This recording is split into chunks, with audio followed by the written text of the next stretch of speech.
I'm Edward, glad to have your company this evening. A warm greeting tonight to our listeners in Kansas City. Where are you listening from, and which holiday you've taken remains the most beautiful in your memory? Leave a comment and join the conversation. Please remember to subscribe. Now, let us begin our gentle mystery. Chapter 1. Visitors Who Came for the Air. The first week of September brought to St. Mary Mead that particular quality of light which seems peculiar to late summer in England, when the sun still holds warmth but the shadows have begun to lengthen with a suggestion of autumn's approach. The village, never much given to dramatic pronouncements about the weather, settled into this transitional period with its customary quiet satisfaction. The roses in the cottage gardens were producing their second blooming, rather smaller than the June display but no less appreciated, and the Virginia creeper on the walls of the vicarage had just begun to show the first hints of crimson at the edges of its leaves. Miss Marple, making her way along the high street toward the post office, carried with her a small parcel wrapped in brown paper and string, destined for a nephew in Exeter who had recently written requesting a particular type of lavender sachet, which his aunt produced with admirable skill.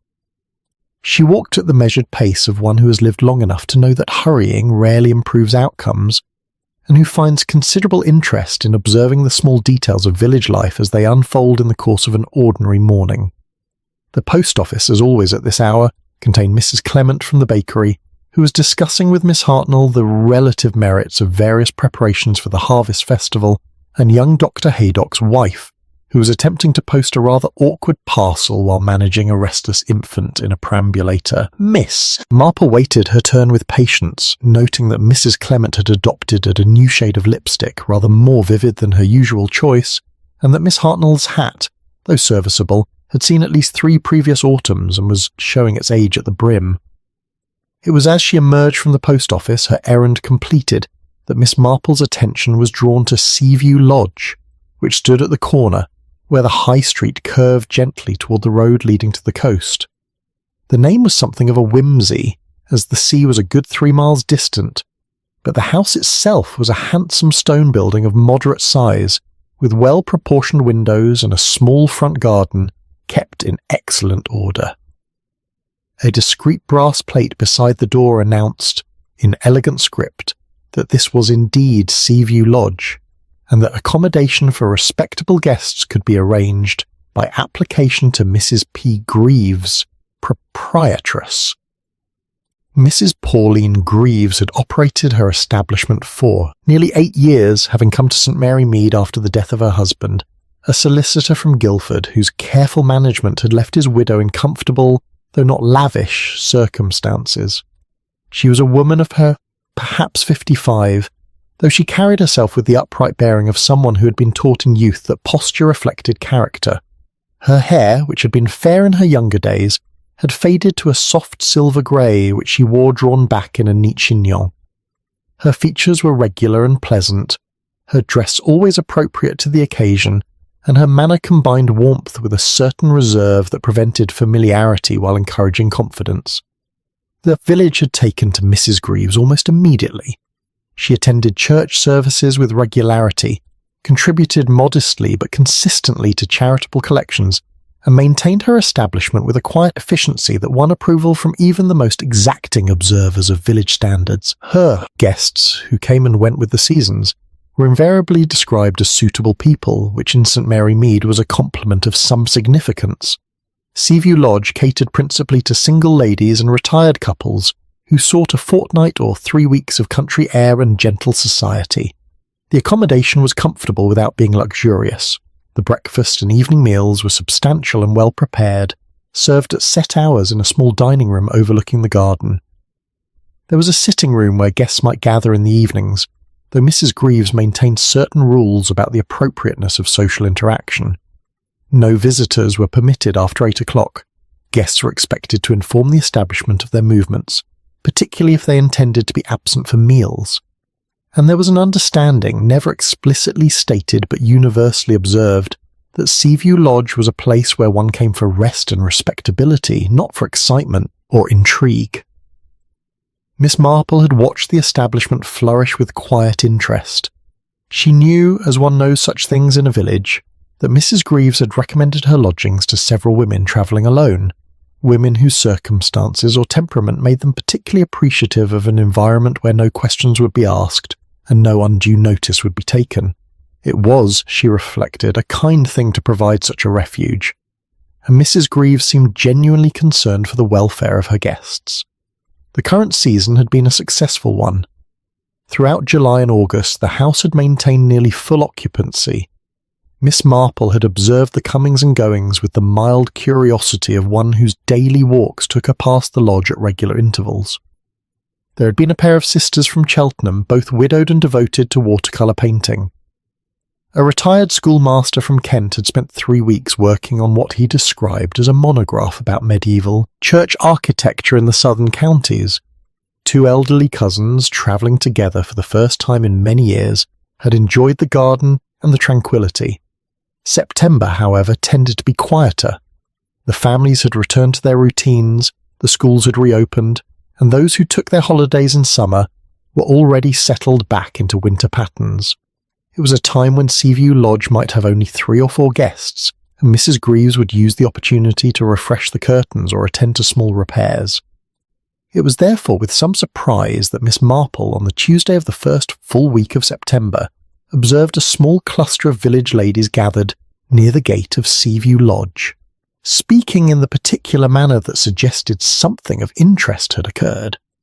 She recognised Mrs. Price Ridley, who lived in the large house at the other end of the village, and who made it her business to be informed about all matters of local significance. Miss Weatherby, the retired headmistress, was also present, as was Mrs. Carmichael, whose late husband had been a colonel and who maintained a brisk manner that suggested military precision in all things. Miss Marple slowed her pace, not from overt curiosity, but from the natural inclination to understand the small disruptions in village routine that might prove significant. Mrs. Price Ridley was speaking as Miss Marple drew near. Of course, one cannot blame Mrs. Greaves, she was saying, in the tone of one who very much intended to discuss whether blame might be appropriate. She maintains such high standards, but it is distressing when one's trust is imposed upon. Has something happened at the lodge? Miss Marple inquired gently, pausing at the edge of the group. There was a momentary silence, as there often is when someone arrives at a conversation that is already well underway and must be brought, as it were, up to the level of current understanding. "Oh, Miss Marple," Mrs. Carmichael said with the kind of emphasis that suggested relief at being able to share information with someone known to be discreet. "You may not have heard. One of Mrs. Greaves's guests has departed rather suddenly. A Mr. de Linton. He left during the night, it seems, without settling his account." Miss Marple's expression showed only polite interest. "How very unfortunate. Was his bill a large one?" "Oh, I gather not," Miss Weatherby interjected. "Only a week's lodging. Mrs. Greaves mentioned it to me this morning, when I stopped to inquire after her health. She seemed more distressed by the manner of his departure than by the financial loss. She said he had been a quiet gentleman, very courteous, and she could not account for his leaving in such a fashion." "Perhaps an urgent summons," Miss Marple suggested. "One does hear of such things. A family crisis, perhaps." "That was my thought as well," Mrs. Price Ridley said, though her tone suggested she had entertained other possibilities that were rather more interesting. Though one would have expected a note at the very least, some explanation. "The room was left quite tidy," Mrs. Carmichael added. "Mrs. Greaves said everything was in perfect order. His belongings were packed, apparently, though he left one small case behind." This detail seemed to hover in the air with particular significance, though no one quite articulated why. "Perhaps he will return for it," Miss Marple observed, "when the urgency that drew him away has been resolved." "Perhaps," Mrs. Price Ridley agreed, in a manner that suggested she thought this unlikely. The group dispersed shortly thereafter, each lady proceeding to her own errands, but Miss Marple found herself thinking about the incident as she completed her morning walk.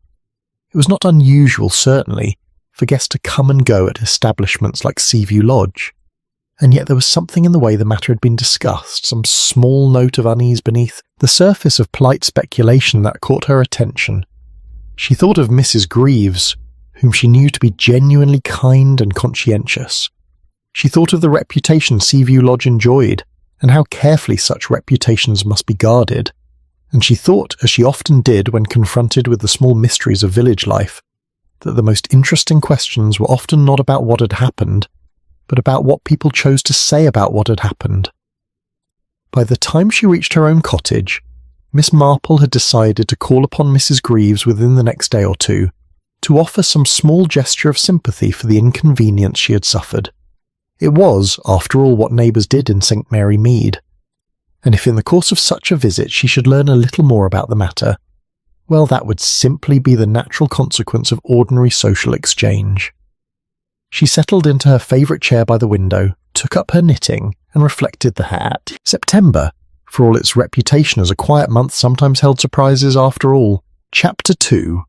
A Room Left Empty. By Wednesday afternoon, the matter of Mr. Linton's departure had achieved that particular status in village consciousness where it was discussed with sufficient frequency to suggest importance, yet with sufficient discretion to indicate that no one wished to appear unduly concerned. The weather continued fine, with a gentle breeze that carried the scent of ripening apples from the orchards beyond the church, and the routine of St. Mary Mead proceeded as it always did, marked by the opening hours of shops, the ringing of bells, and the predictable movements of familiar figures along familiar paths.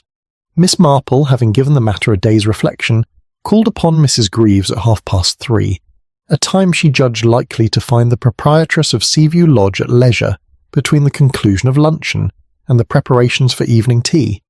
She carried with her a small pot of honey from her own garden, the gift serving as both courtesy and excuse for the visit. Mrs. Greaves received her in the sitting-room, a comfortable space furnished with well-maintained pieces that suggested taste without ostentation. The walls were papered in a soft green, and the curtains, though not new, were clean and well hung. A small fire had been laid in the grate, not yet lit but ready for the evening. 2 watercolour landscapes, competently executed if not distinguished, hung on either side of the mantelpiece, and a bookcase held a modest collection of novels and travel writings suitable for guest perusal. "How very kind of you, Miss Marple," Mrs. Greaves said, accepting the honey with evident pleasure. "I know how particular you are about your bees. This is a treat indeed." She poured tea from a china pot decorated with a pattern of blue flowers, and offered a plate of shortbread that appeared to be of her own making. Her manner was composed, though Miss Marple, who had considerable experience in reading the subtle signs of distress in others, noted a certain tightness about the eyes that suggested recent anxiety. "I heard," Miss Marple said gently, after the initial pleasantries had been observed, "that you have had some trouble with one of your guests. I do hope it has not caused you too much inconvenience." Mrs. Greaves set down her cup with care. "You are very thoughtful to inquire. It has been distressing, I must confess, though the financial loss is negligible. Mr. Linton's account was quite modest, and I'm not so circumstanced that a week's unpaid lodging will cause hardship." "Then it is the manner of his departure that troubles you," Miss Marple observed. "Precisely." Mrs. Greaves folded her hands in her lap, a gesture that seemed to steady her. "I pride myself on maintaining a house where guests feel comfortable and secure. Mr. Linton gave no indication of dissatisfaction. Indeed, he seemed quite content. He was a gentleman of perhaps 45, rather quiet in his manner, but always courteous. He took his meals with the other guests and appeared to enjoy the garden. And then, on Monday evening, he retired to his room at the usual hour, and by morning he was gone. Without any explanation. None whatsoever. His room was in perfect order. The bed had been slept in and remade rather badly, I might add, as though he had attempted to leave things tidy. His personal items had been removed, though he left behind a small leather case containing, I believe, some books and papers. The window was closed, the curtains drawn. It was as though he had simply decided, in the middle of the night, that he must leave immediately. Miss Marple sipped her tea thoughtfully. "And you have no idea what might have prompted such a decision?" Mrs. Greaves hesitated, and in that hesitation, Miss Marple detected something interesting, a small reluctance that suggested the question had already been considered and found uncomfortable. "I have wondered naturally," Mrs. Greaves said at length. "One's mind does turn to various possibilities, a sudden illness in his family perhaps, or some urgent business matter that required his immediate attention. But surely even in such circumstances, one would leave a note, a few words of explanation. Common courtesy would require it." "One would think so," Miss Marple agreed. "Unless, of course, the circumstances were such that explanation was difficult." Mrs. Greaves looked at her sharply, then away. "I confess that thought has occurred to me, but I cannot imagine what such circumstances might be. Mr. Linton was not a man who invited confidences, but neither did he seem troubled or anxious. He kept very much to himself, though not, I think, from unfriendliness, simply from natural reserve." "Did he form any particular acquaintance among your other guests?" "Not especially." Mrs. Greaves poured more tea, the action providing a brief respite from the direct conversation. "There are only 3 other guests at present. Mrs. Hartley, an elderly widow from Bournemouth who has been with me for a fortnight and will leave on Friday, Mr. and Mrs. Norton, a retired couple from Sussex who are celebrating their wedding anniversary with a week in the country, and Miss Porter, a young woman from London who arrived just over a week ago and intends to stay another week, I believe." Miss Marple's expression remained pleasantly attentive. "A small party, then? I imagine they must have encountered one another at meals." "Oh, certainly. We all dine together in the evening. Breakfast is served between 7:30 and 9, and guests may come and go as they please, but dinner is at 7 o'clock sharp. It encourages a sense of society, I find, without requiring too much intimacy." "And Mr. Linton participated in these meals?" "He did. He was always punctual and well-mannered. He spoke when spoken to, and occasionally made some remark about the weather or the countryside. Mrs. Hartley found him agreeable enough, though she mentioned that he seemed rather preoccupied at times. The Nortons barely noticed him, I think. They are very wrapped up in each other, as one might expect of a couple marking such an occasion." Miss Marple nodded encouragingly. "And Miss Porter?" There was the smallest pause before Mrs. Greaves replied. "Miss Porter is a rather nervous young woman. She works, I understand, as a secretary in some government office in London and has come to the country for a rest. She seems to find social interaction somewhat taxing. I've noticed that she often takes her tea in her room rather than joining us in the sitting room. But she does attend the evening meals. Yes, though she speaks little. I have the impression she finds Mr. and Mrs. Norton's affection for one another rather trying. Some young people are made uncomfortable by demonstrations of matrimonial contentment when they themselves are unmarried." This observation, delivered with a certain firmness, seemed to close the topic of Miss Porter. Miss Marple, however, had noted the information with interest. A young woman, nervous and uncomfortable, and a man who kept to himself. It was perhaps nothing. But then again, it was often nothing that proved to be something. "Have you informed the police?" Miss Marple asked, returning to the central question. "The police?" Mrs. Greaves looked genuinely startled. "Good heavens, no. What would I tell them? That a guest has left without paying a modest bill? They would think me foolish. And besides, I should not wish to bring that sort of attention to the house. My reputation depends upon discretion." "Of course," Miss Marple murmured. "Though I suppose if Mr. Linton does not return for his belongings, you may eventually need to make some inquiry." "I shall wait a week or 2, Mrs. Greaves said. "If he does not write or return, I shall dispose of the case as seems appropriate. There is nothing of great value in it, I believe. Simply some reading material and perhaps a few personal items." They spoke for a few minutes more about other matters, the approaching harvest festival, the condition of the roads after the recent rain, and the new assistant at the chemist's shop who was proving very capable. But as Miss Marple made her farewells and walked back toward her cottage, she found herself considering the conversation with particular attention. Mrs. Greaves was troubled, that much was clear. But was she troubled by the departure itself, or by something connected with it? The emphasis on discretion and reputation was understandable, certainly, A boarding house like Seaview Lodge depended upon the confidence of its guests and the approval of the village. Any hint of impropriety or disturbance could prove damaging. And yet Miss Marple had detected something else in Mrs. Greaves's manner, a certain carefulness in how she spoke of Mr. Linton and his interactions with the other guests. The mention of Miss Porter in particular had been handled with a delicacy that suggested awareness of something left unsaid. Later that afternoon, Mr. Marple encountered de Haydock near the village green.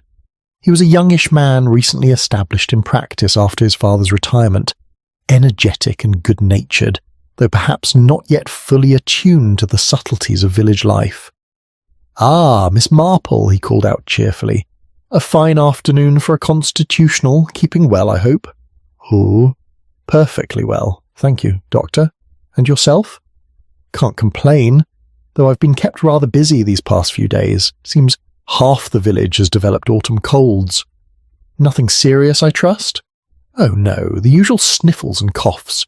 Mrs. Hartley from Seaview Lodge consulted me yesterday about a persistent headache. Nothing alarming, just tension, I suspect. Recommended rest and fresh air." Miss Marple filed this information away. Mrs. Hartley, who had found Mr. Linton agreeable, was suffering from headaches. It might mean nothing. Elderly widows often suffered from tension headaches, but it was a small detail worth remembering. That evening, as she sat by her window with her knitting, Miss Marple reflected on the curious nature of village knowledge. Information travelled in St. Mary Mead through channels both visible and invisible. What people said, and how they said it, often revealed as much as the facts themselves. Mrs. Greaves had been careful, protective even. The village had begun to supply explanations, as villages always did when faced with something unusual. But no one, Miss Marple realised, had yet mentioned the most obvious question. What had Mr. Linton been doing at Seaview Lodge in the first place?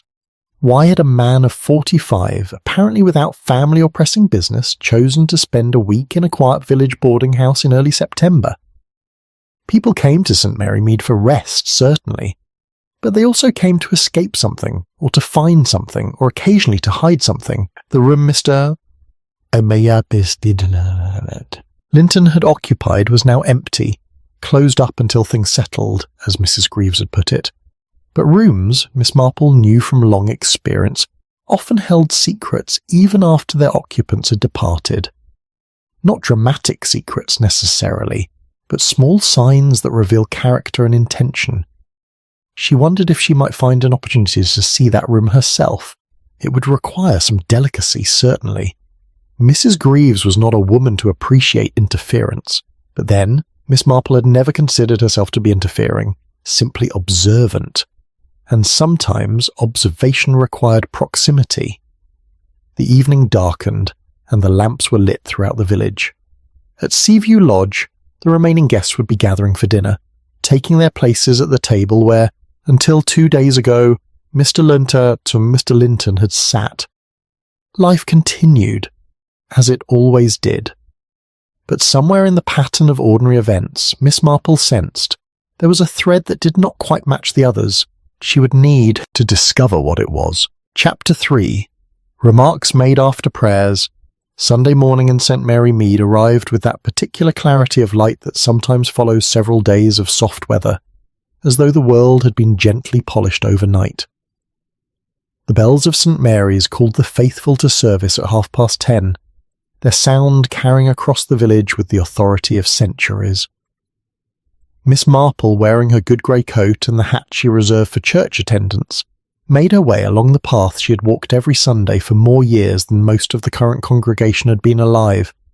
The service proceeded according to the familiar pattern established by the Book of Common Prayer, with the Reverend Mr. Clement officiating in his usual manner, neither inspired nor uninspiring, but thoroughly dependable. The hymns were sung with varying degrees of enthusiasm, Mrs. Price Ridley's contralto rising above the general chorus, with confidence if not always perfect pitch, the lesson was read by Colonel Melchett, who approached the task with military precision, and the sermon addressed itself to the parable of the Good Samaritan with appropriate observations about Christian duty and neighbourly charity. Miss Marple, seated in her accustomed pew 3 rows from the front on the left side, found her attention drawn not to the service itself, which she could have followed with her eyes closed, but to the congregation assembled around her. Mrs. Greaves occupied a pew toward the middle, her posture upright and her attention apparently fixed on the altar. 2 rows behind her sat a young woman whom Miss Marple recognised from village encounters as Miss Helen Porter, the guest currently residing at Seaview Lodge. She was perhaps 28 or 30, slender and pale, with light brown hair arranged in a style that was neat without being fashionable. Her gloved hands held her prayer book with a certain tenseness, and she did not raise her eyes from the pages even during the hymns. The Nortons were also present, seated together with the comfortable proximity of a couple long accustomed to shared worship. Mr. Norton, a stout gentleman with grey whiskers and an air of settled contentment, held the hymnal for both of them, and Mrs. Norton, a small woman with kind eyes and a tendency to smile at nothing in particular, leaned slightly against her husband's shoulder. Mrs. Hartley, the elderly widow from Bournemouth, was not in attendance, which Miss Marple noted with mild interest.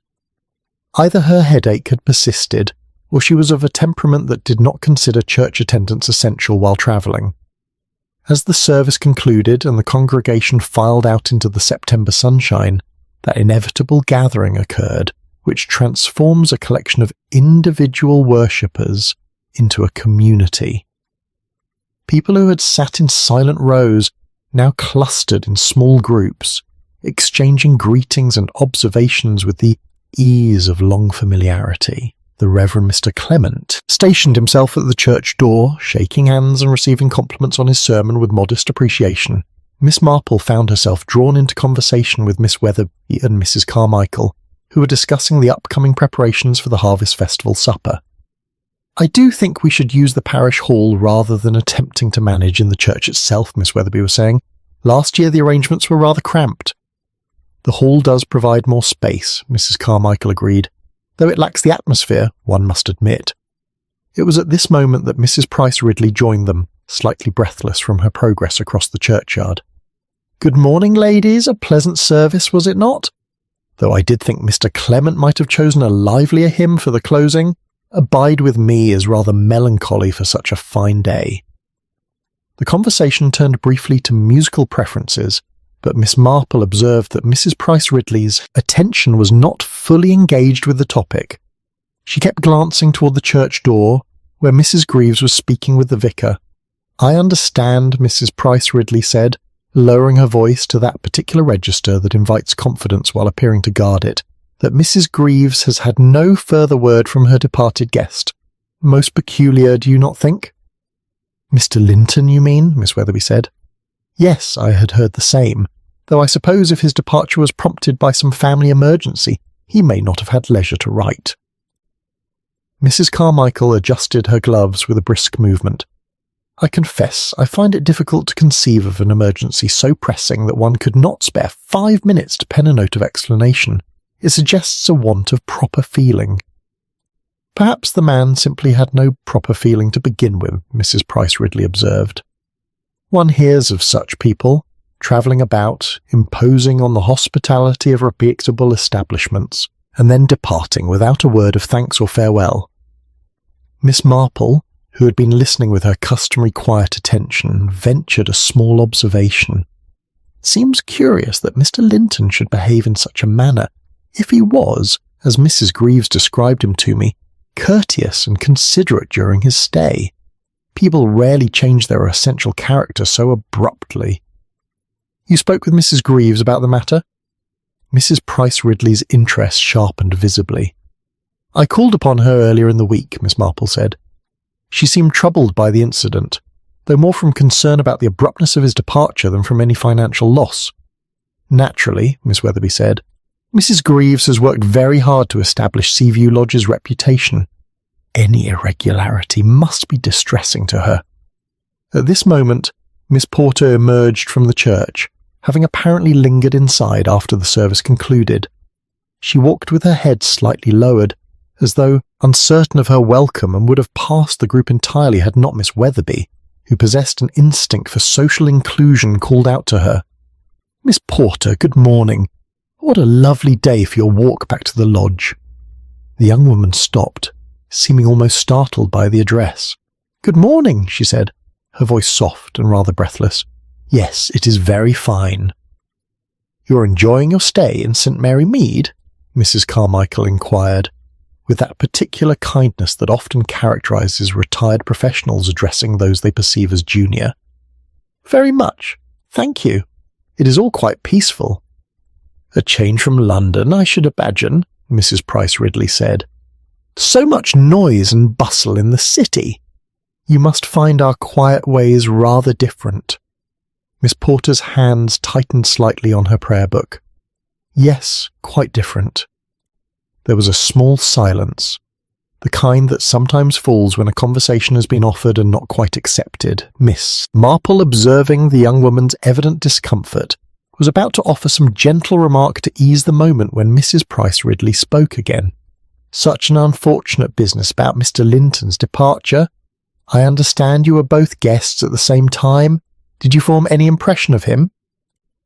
The question, though phrased politely, carried a weight of curiosity that seemed to press upon Miss Porter like a physical force.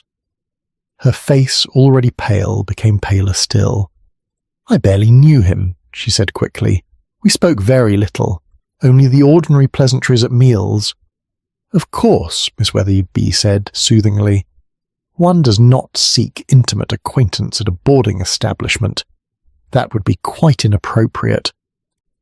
Miss Porter nodded, seemed about to speak again, then apparently thought better of it. "I should return to the lodge," she said. "Mrs. Greaves serves luncheon at 1:00, and I promised to help her set the table." She moved away with what might have been called haste had she actually quickened her pace, but was instead a quality of departure that suggested urgency despite measured steps. Mrs. Price Ridley watched her go with an expression of thoughtful assessment. "A nervous disposition, clearly. London life can be very taxing for young women of a sensitive temperament." "She seems a perfectly respectable young person," Miss Weatherby said firmly. "Simply reserved, which is no fault." "Certainly not," Mrs. Carmichael agreed, "though one does wonder why she should be quite so nervous about a simple question. After all, she and Mr. Linton were guests in the same house. It would be natural for them to have exchanged more than mere pleasantries." Miss Marple, who had been observing this exchange with her usual careful attention, found herself thinking about what had just occurred. Miss Porter had denied any real acquaintance with Mr. Linton, speaking of him as though he had been nearly a stranger, and yet Mrs. Greaves had mentioned that they all dined together each evening, a circumstance that would surely have created some degree of familiarity over the course of a week. Moreover, Miss Porter's reaction to Mrs. Price Ridley's question had been marked not merely by discomfort, which might be expected from a shy young woman faced with village curiosity, but by something closer to distress. The conversation moved on to other topics as the churchyard gradually emptied, but Miss Marple carried the memory of that brief exchange with her as she walked home. It occurred to her that in all the discussion about Mr. Linton that had taken place over the past several days, no one had actually claimed to know him well. He had been described as quiet, reserved, courteous, and solitary. These were observations about manner rather than character, descriptions of surface rather than substance. And yet someone at Seaview Lodge must have formed a clearer impression of the man. He had not been invisible. He had taken his meals with the other guests, walked in the garden, occupied the sitting room. People who share a house, however temporarily, cannot help but observe one another, form opinions, notice habits and preferences. The question then was not what had been said about Mr. Linton, but what had been carefully left unsaid. And in Miss Marple's considerable experience, the things people chose not to mention were often more revealing than the things they did. As she reached her cottage and removed her church hat, setting it carefully in its box, Miss Marple reflected that the village was beginning to construct a story about Mr. Linton's departure. It was becoming, in the collective imagination, a tale of a man who had imposed upon hospitality and departed without grace. The story had a certain satisfying completeness to it, requiring no one to feel responsible and allowing everyone to feel slightly superior. But Miss Marple had learned, over many years of quiet observation, that the stories villagers told themselves were often designed less to reveal truth than to protect comfort. And in this particular story, she sensed, there were omissions that spoke more clearly than any amount of speculation. She would need to discover what those omissions concealed. Chapter 4. The Rules That Protected Everyone. The days following the church service maintained their gentle rhythm, marked by those small events that give shape to village life without disturbing its essential tranquility. The grocer received a shipment of particularly fine pears, which were much discussed. The new assistant at the post office proved capable of managing the morning rush with admirable efficiency, and the weather, having exhausted its early September fineness, turned showery for 2 days before settling into a pattern of morning mist and afternoon sunshine that suited the season perfectly. Miss Marple, attending to the autumn tasks in her garden, found herself thinking with increasing frequency about Seaview Lodge and the curious circumstances surrounding Mr. Linton's departure. There was something about the incident that continued to trouble her, not because anything dramatic had occurred, but precisely because nothing dramatic had occurred. A man had left a boarding house without paying his modest bill or offering explanation. It was irregular, certainly, but hardly catastrophic. Yet the village had seized upon it with a persistence that suggested deeper currents beneath the surface of polite concern. On Tuesday afternoon, having been invited to tea by Miss Weatherby, Miss Marple found herself in a position to learn more about the workings of Seaview Lodge. Miss Weatherby, who lived in a neat cottage near the church, and supplemented her small pension by tutoring the occasional student in Latin and mathematics, had known Mrs. Greaves since her arrival in St. Mary Mead, and spoke of her with genuine regard. "She has established such admirable standards," Miss Weatherby said, pouring tea from a pot covered with a knitted cosy. "The rules she maintains might seem strict to some, but I believe they create an atmosphere of security that her guests particularly value." "I confess I am not entirely familiar with her rules," Miss Marple said, accepting a cup, "though I understand she does not permit visitors after 8 o'clock. "That is correct.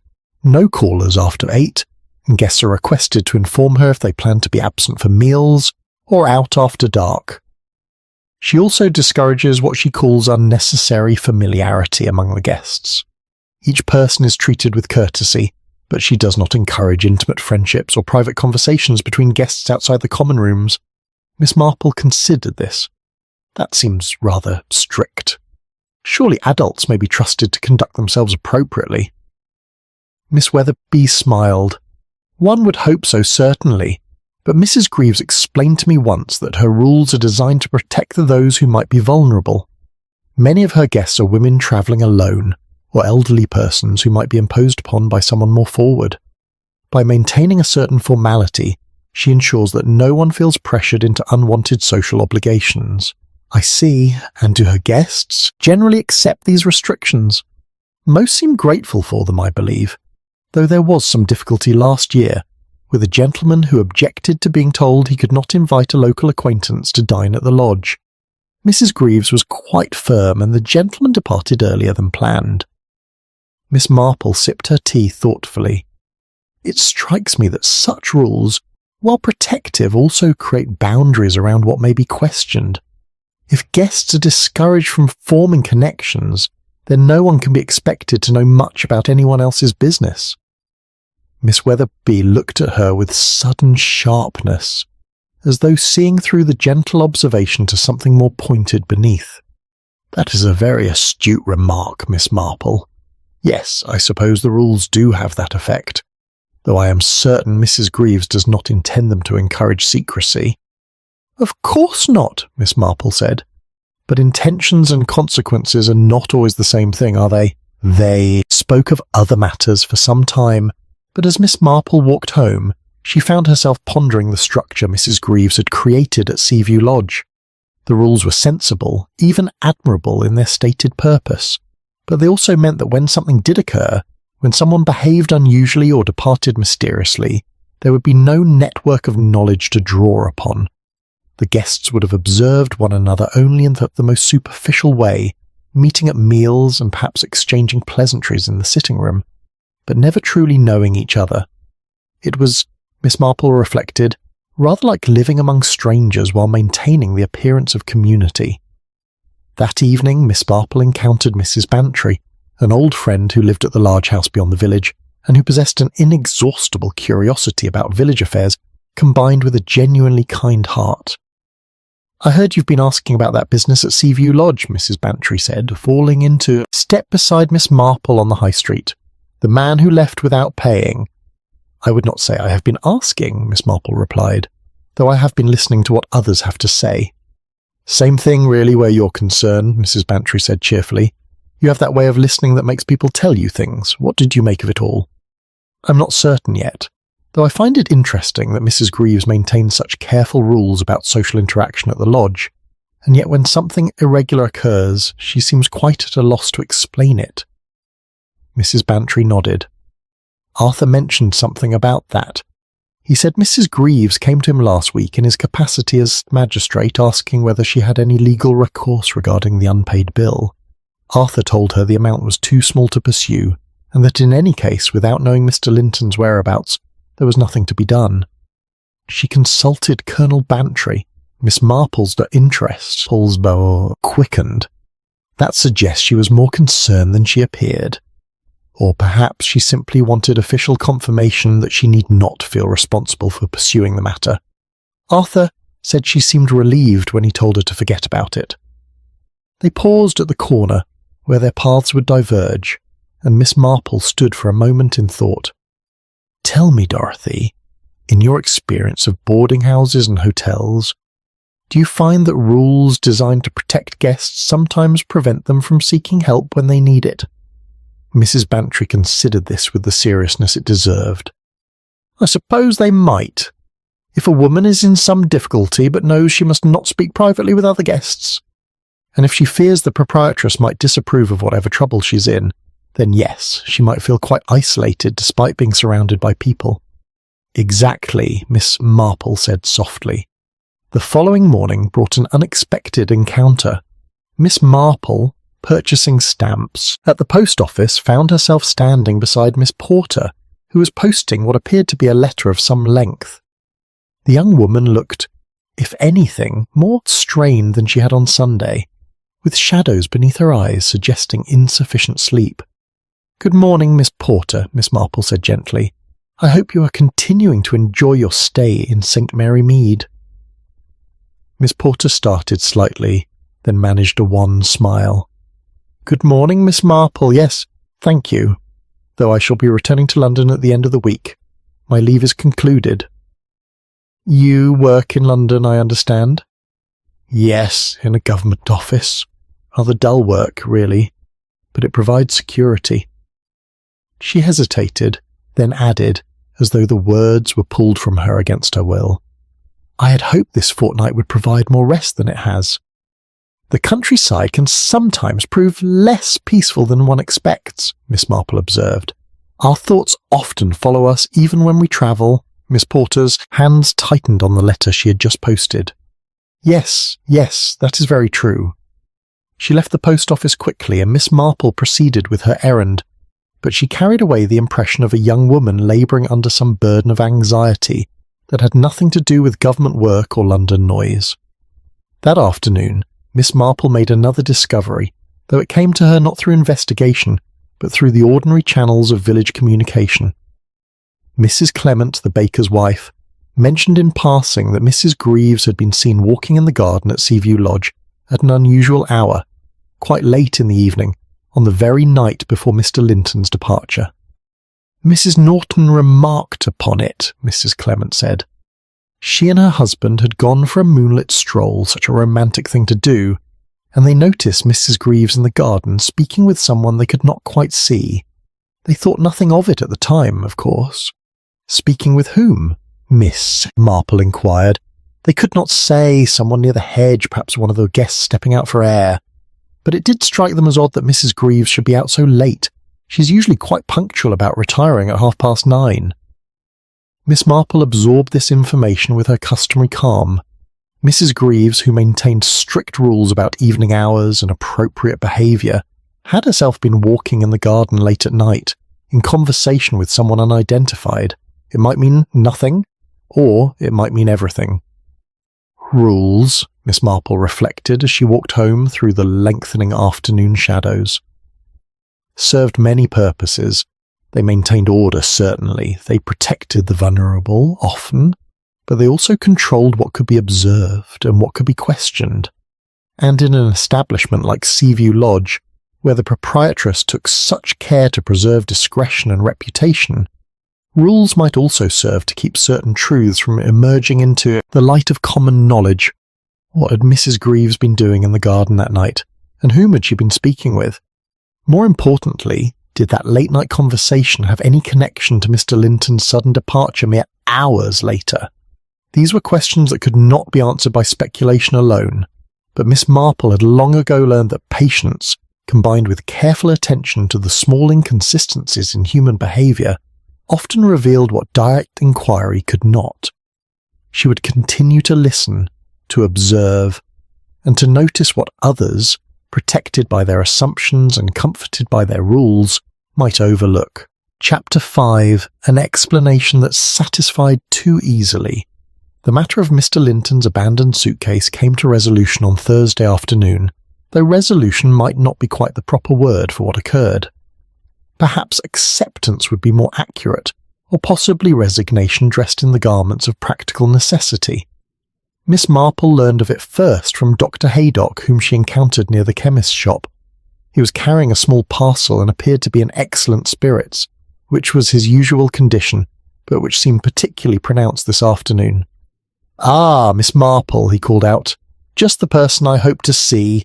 You've been taking an interest in that curious business at Seaview Lodge, haven't you?" "I would not say you're taking an interest," Miss Marple replied with gentle precision, "though naturally one hears things in the course of village conversation." Of course. Well, it seems the mystery is solved, or at least concluded. Mrs. Greaves opened Mr. Linton's suitcase this morning. She felt enough time had passed, and since the man hasn't written or returned, she needed to determine whether there was anything requiring immediate attention. And was there? Not a thing. Just the usual belongings one would expect. Some clothing, a few books, a photograph of what appears to be his mother. Nothing of particular value, and certainly nothing to explain his sudden departure. Dr. Haydock shifted his parcel to his other arm. "Mrs. Greaves showed me the contents in my professional capacity, as she was concerned there might be medical items suggesting illness. But there was nothing of that nature." "How curious that he should leave even his photograph behind," Miss Marple observed. "One would think that of all things might have been taken." "Yes, well, people in distress don't always think clearly, do they? The general opinion seems to be that Mr. Linton was suffering from some private difficulty, perhaps financial or personal, and fled rather than face whatever consequences he feared. Not uncommon, I'm afraid, especially among men of a certain age who find themselves unable to maintain the appearances they've been accustomed to." Miss Marple tilted her head slightly. "That is the general opinion, you say?" "Oh yes, Miss Weatherby mentioned it, and Mrs. Price Ridley agrees. Even Colonel Bantry, when I saw him this morning, suggested that the man was probably escaping creditors or some similar trouble. It makes sense, doesn't it? He chose a quiet village, a respectable lodging, hoped to lie low for a time, then realised he'd been tracked down or discovered, and made a hasty exit." "I see. And this theory is based upon evidence found in the suitcase?" Dr. Haydock looked momentarily uncertain. "Well, not evidence exactly. More the absence of anything that would suggest an alternative explanation. The photograph of his mother indicates family ties, but also perhaps duty and obligation. The books were rather serious things, philosophical works, that sort of reading. The clothing was well worn but respectable. It paints a picture of a man trying to maintain dignity while struggling with reduced circumstances." "Perhaps," Miss Marple said softly, "though one might equally argue that it paints a picture of an ordinary man with ordinary possessions." "True enough," de Haydock agreed cheerfully. "We must work with what we have, mustn't we? At any rate, Mrs. Greaves seems relieved to have the matter settled. She plans to keep the suitcase for another month, then dispose of the contents charitably if Mr. Linton doesn't return for them. They parted shortly thereafter, and Miss Marple continued her walk, but her thoughts remained fixed on this new development. The village had seized upon an explanation, constructed from very little actual evidence, that had the virtue of being both plausible and convenient. A man in financial difficulty, fleeing from obligations, leaving behind items of no great monetary value. It was a story that required nothing from anyone except acceptance, and it had the additional merit of making Mr. Linton himself responsible for the disruption his departure had caused.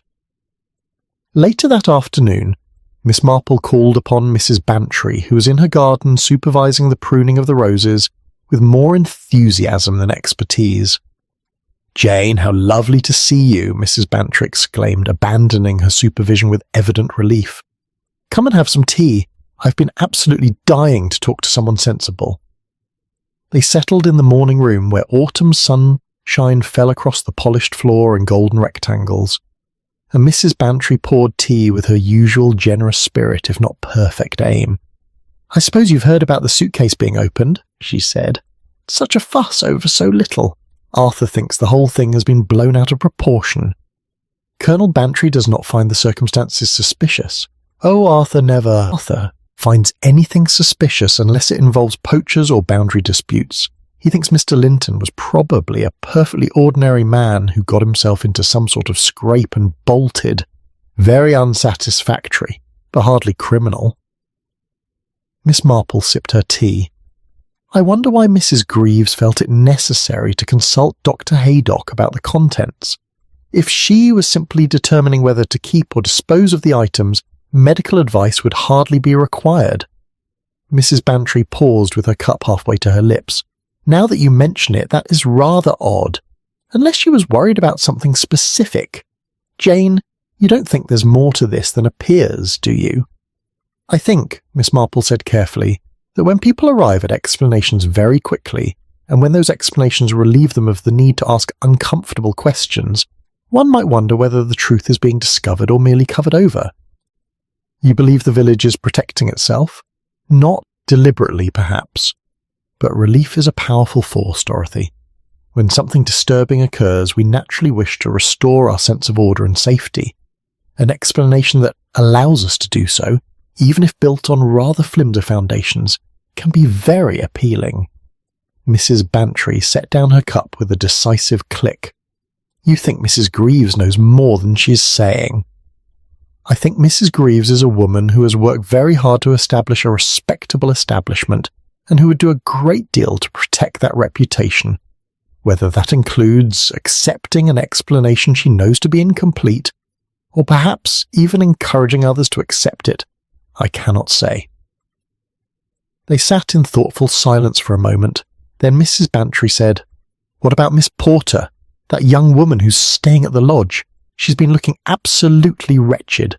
I saw her in the village yesterday, and she seemed ready to jump out of her skin when I merely bid her good morning." "Yes," Miss Marple said, "I have observed the same. She told me she returns to London at the end of the week." "Escaping, more like. Poor thing, though I suppose if she witnessed something unpleasant, or if Mr. Linton's behaviour was inappropriate in some way, she might well wish to leave as quickly as possible." This thought had occurred to Miss Marple as well, though she had not articulated it quite so directly. What if Mr. Linton had not been fleeing from his own troubles, but had discovered something troubling about someone else? What if his departure had been prompted not by fear for himself, but by discomfort with a situation he felt unable to address? That evening, as Miss Marple sat by her window with her knitting, she reflected on the nature of convenient explanations. The village had decided that Mr. Linton was a man with private difficulties who had fled to avoid consequences. This explanation required nothing from anyone except passive acceptance. It cast no aspersions on Seaview Lodge's reputation, suggested no impropriety among the remaining guests, and demanded no further investigation into uncomfortable questions. But Miss Marple had lived long enough to recognise the difference between an explanation that satisfied curiosity and one that actually illuminated truth. The former tended to arrive quickly and generate relief. The latter often took more time and frequently proved unsettling rather than comforting. The photograph of Mr. Linton's mother, for instance, troubled her. A man who carried such a photograph, who kept it with his travelling belongings, was unlikely to be someone entirely without connections or concerns beyond his own immediate welfare. Family obligation, as Dr. Haydock had noted, suggested responsibility, but it also suggested that someone somewhere would be wondering where he had gone. Had anyone attempted to contact his family? Had Mrs. Greaves made any effort to trace his origins? Or had she simply accepted his departure as something best, not examined too closely? Miss Marple recalled a case many years ago in her own village, a situation involving a housemaid who had left her position abruptly, taking with her certain small items that were later discovered to be missing. The household had quickly decided the girl was a thief and spoke of her accordingly. It was only much later, through patient inquiry by someone who knew the girl's character, that the truth emerged. She had witnessed the master of the house in a compromising situation and had been paid to leave quietly. The missing items invented to justify her sudden departure and prevent her from being asked uncomfortable questions. The parallel was not exact, certainly, but it reminded Miss Marple that the stories people told about events were often designed less to reveal truth than to preserve the comfort of those telling them. The question, then, was not whether Mr. Linton had been in financial difficulty or escaping from obligations. The question was whether anyone at Seaview Lodge wished those questions not to be asked at all, and if so, why? Mrs. Greaves's late-night conversation in the garden remained unexplained. Miss Porter's evident distress remained unaddressed. The Nortons, wrapped in their anniversary contentment, had noticed nothing except Mrs. Greaves's unusual evening walk. Mrs. Hartley, suffering from tension headaches, was leaving St. Mary Mead as planned, carrying with her whatever observation she might have made. And the village, having arrived at an explanation that satisfied the need for resolution without demanding any uncomfortable scrutiny, was preparing to move on to other matters.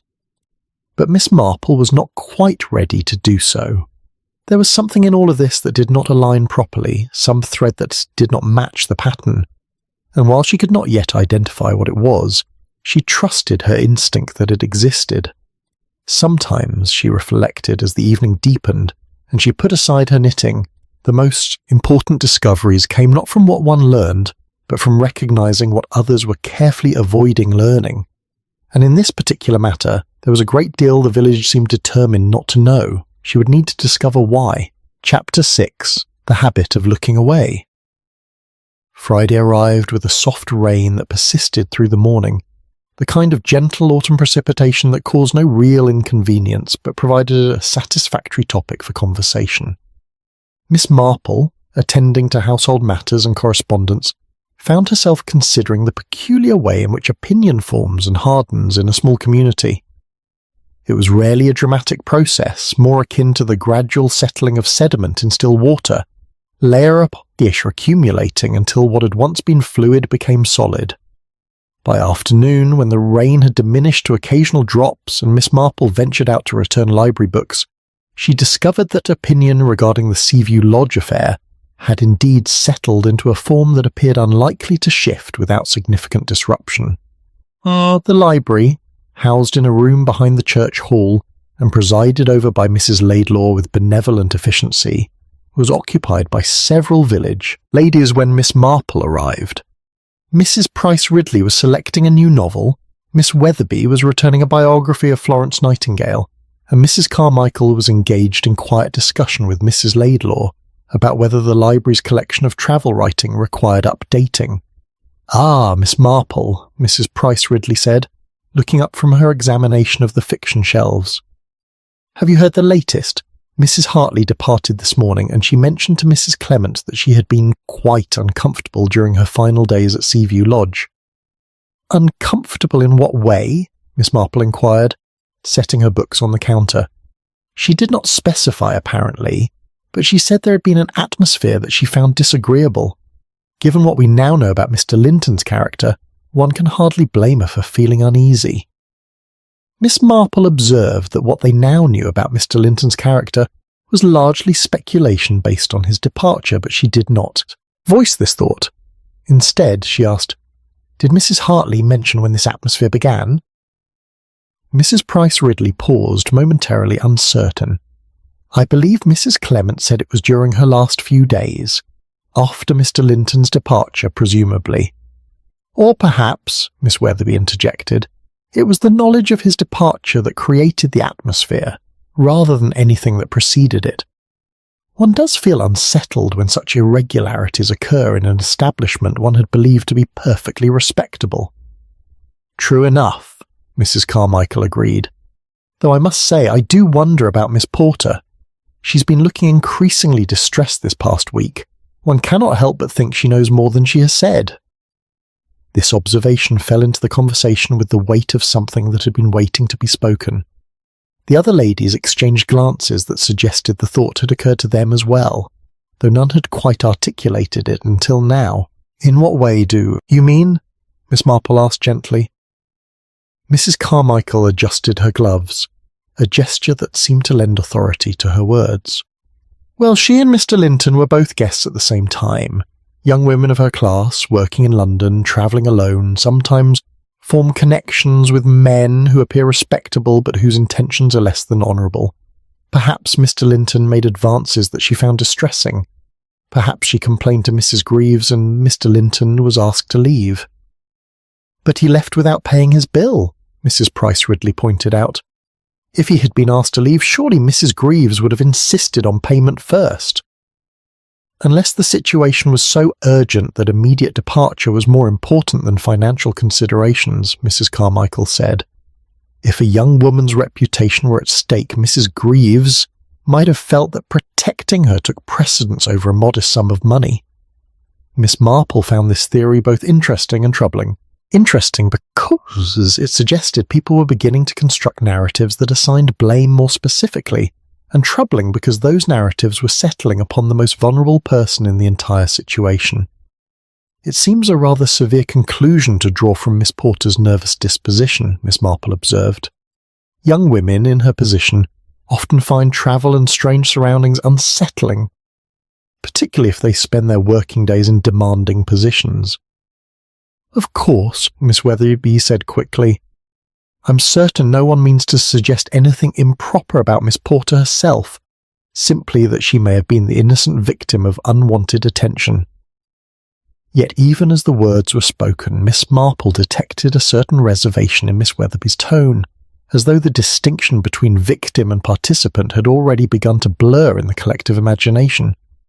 It was, she reflected, the inevitable consequence of speculation in the absence of fact. People filled gaps in knowledge with assumptions drawn from their own experiences and prejudices, and those assumptions, once formed, took on the appearance of truth. That evening, Miss Marple called upon Mrs. Greaves once more, this time under the pretext of returning a recipe for lemon cake that Mrs. Greaves had shared some weeks earlier. She found the proprietress of Seaview Lodge in the kitchen, overseeing the preparation of dinner with her usual quiet competence.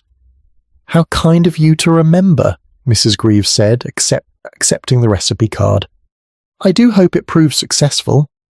"Quite successful, thank you, though I must confess my pastry is never as light as yours." Miss Marple glanced around the well-ordered kitchen. You must be relieved to have the household settling back to normal after the disruption of last week. Mrs. Greaves's expression tightened almost imperceptibly. "Yes, though I confess the matter has not concluded as peacefully as I had hoped. There has been talk in Shawstall's, the village." "There always is talk," Miss Marple said sympathetically. "Villages thrive on conversation, and irregularities provide particularly fertile ground." "I suppose they do." Mrs. Greaves set the recipe card aside and folded her hands, a gesture Miss Marple had come to recognise as indicating distress, held carefully in check. "I have heard that some people believe Miss Porter was somehow involved in Mr. Linton's departure. Nothing is said directly, you understand, but there are hints and suggestions that are perhaps worse than open accusation. That must be very difficult for you, and for Miss Porter." "She leaves tomorrow morning, thank goodness. I believe she's been quite unhappy these past few days, though she has said nothing to me about the cause. I pride myself on maintaining an establishment where guests feel safe and comfortable, but I fear I have failed her in some way." Miss Marple regarded Mrs. Greaves with careful attention. The woman's distress appeared genuine, her concern for Miss Porter sincere, and yet there was something in her manner that suggested a burden of knowledge, a weight of something known but not spoken. "Did Mr. Linton and Miss Porter know each other before arriving at Seaview Lodge?" Miss Marple asked, making the question as gentle as possible. Mrs. Greaves looked up sharply. "Certainly not. At least I have no reason to believe so. Miss Porter arrived first by several days. Mr. Linton came afterward. They had no previous connection that I am aware of. They did speak to one another during meals." A pause longer than the question warranted. "They exchanged pleasantries, as did all the guests. Nothing more than that." Miss Marple recognised the careful phrasing, the selection of words that answered the question literally, while avoiding its deeper implication. They had spoken, but according to Mrs. Greaves, their conversation had been limited to pleasantries. Yet Miss Marple recalled her earlier observation made after Sunday church, that Mr. Linton had been described as taking tea each afternoon in the sitting room, always speaking with the same young woman. She had noticed then that this detail had gone unmentioned in village discussions. "I understand Mr. Linton enjoyed taking tea in the sitting room," Miss Marple said. "It must have been pleasant for him to have company." Mrs. Greaves's composure wavered for just a moment. "Yes, he and Miss Porter did share tea on several occasions. She reads a great deal, and I believe they discovered a common interest in literature. But there was nothing improper in it. They sat in the public sitting room, with the door open, in full view of anyone who passed." "Of course," Miss Marple said soothingly. "I'm certain there was nothing improper, though I imagine, given your rules about unnecessary familiarity, you must have observed their conversations with some attention." "I did." The words came with sudden firmness. "And I can assure you that everything was perfectly correct. They discussed books and poetry, and Mr. Linton mentioned that his late wife had shared Miss Porter's fondness for Wordsworth. It was all perfectly innocent." This was the first mention of Mr. Linton having had a wife, and Miss Marple filed the information away with interest. A widower then, carrying a photograph of his mother, reading philosophical works, discussing poetry with a young woman who reminded him of his late wife. The picture was becoming more complete, though not in the direction the village had been imagining. "How sad for him to have lost his wife," Miss Marple said. "I suppose that explains why he seemed rather melancholy at times."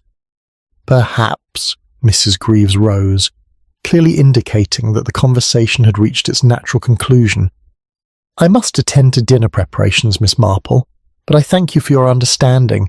It has been a trying week, and I confess I shall be glad when it is behind us." As Miss Marple walked home through the damp evening air, she found herself thinking about the nature of harm and how it accumulates in the absence of clear intention. No one in St. Mary Mead had set out to damage Miss Porter's reputation. No one had deliberately started rumours or made explicit accusations.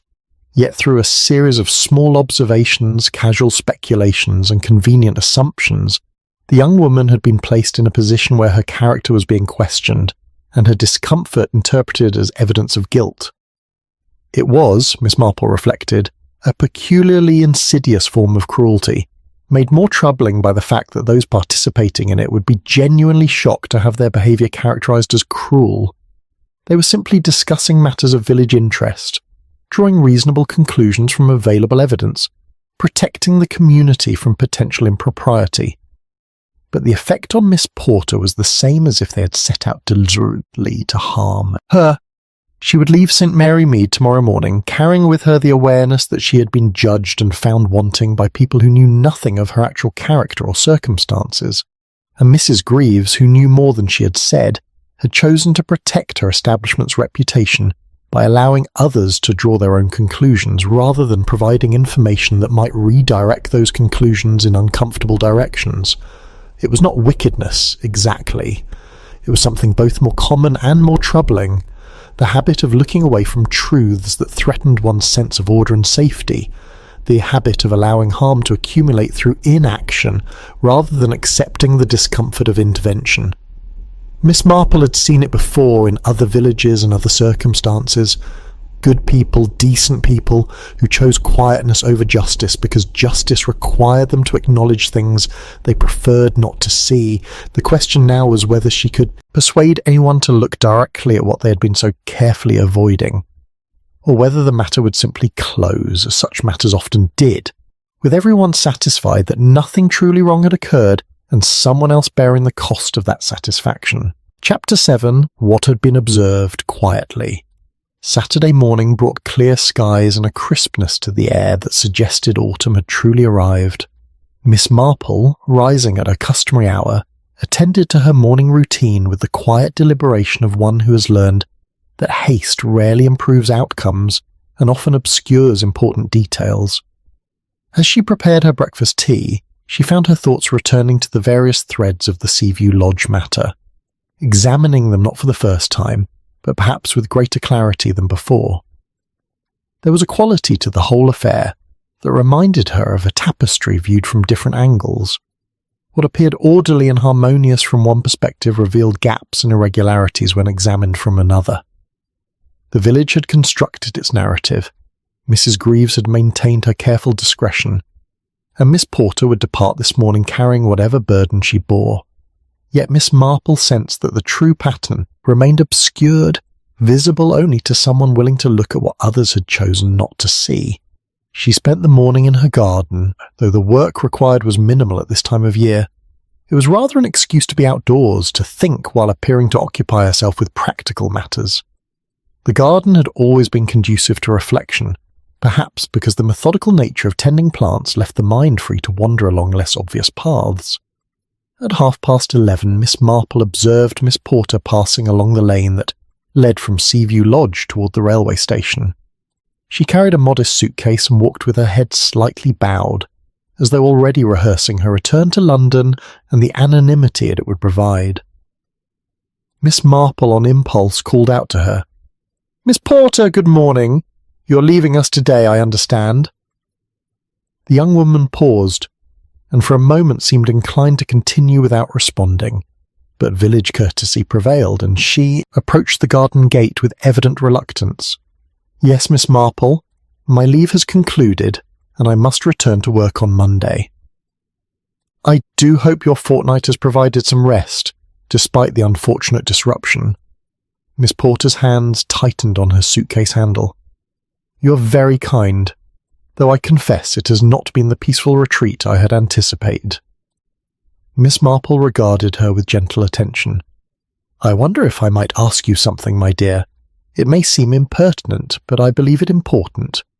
Did Mr. Linton say anything to you about his reasons for being in St. Mary Mead?"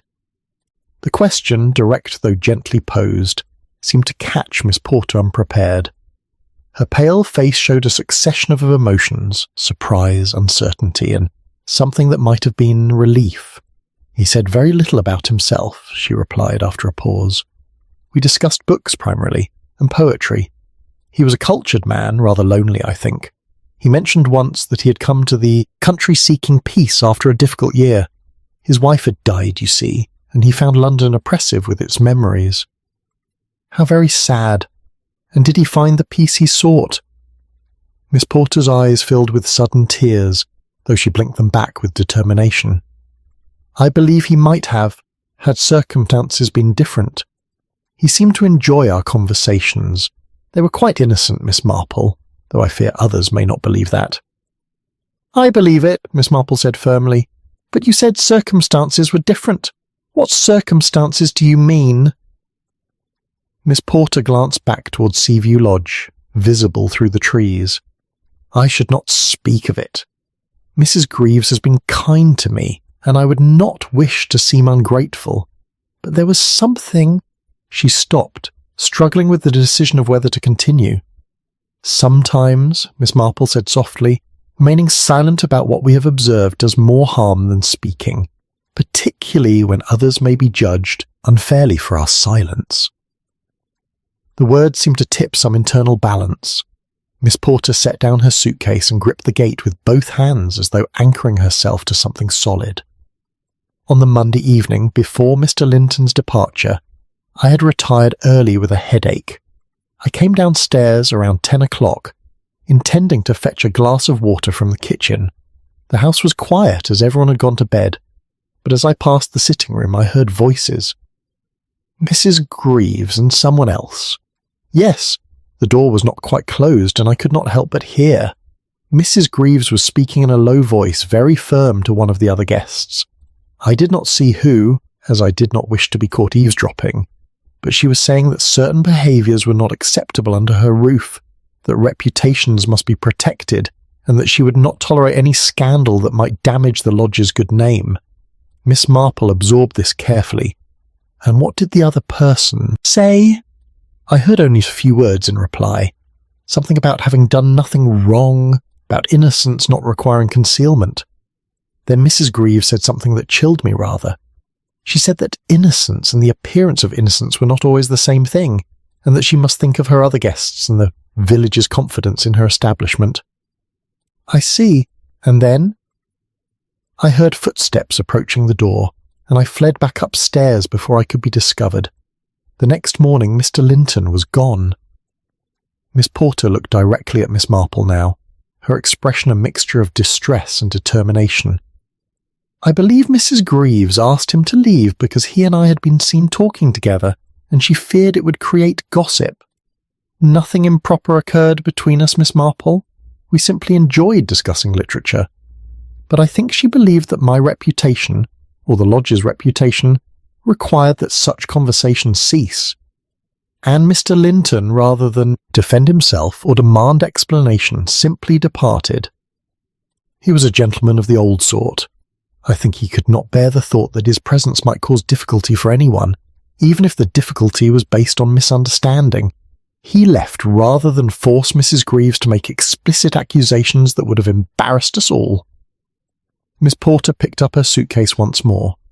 I should catch my train, but I wanted someone to know the truth, or at least what I believe the truth to be. Mr. Linton was not fleeing debts or scandal of his own making. He was fleeing the possibility of scandal being attributed to him, and to me, by people who saw impropriety in simple kindness. She walked away toward the station, and Miss Marple watched her go with thoughtful compassion. The picture was becoming clearer now, though not in any way that would satisfy village curiosity or support the explanations that had been constructed.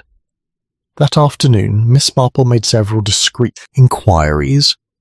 She called upon Mrs. Clement ostensibly to purchase some of the excellent ginger biscuits the bakery produced, and in the course of conversation learned that Mrs. Norton had mentioned seeing Mrs. Greaves walking in the garden very late on the Monday evening, engaged in what appeared to be an earnest conversation with a tall figure near the hedge. Mrs. Norton thought it might have been Mr. Linton, Mrs. Clement said, though she could not be certain in the darkness.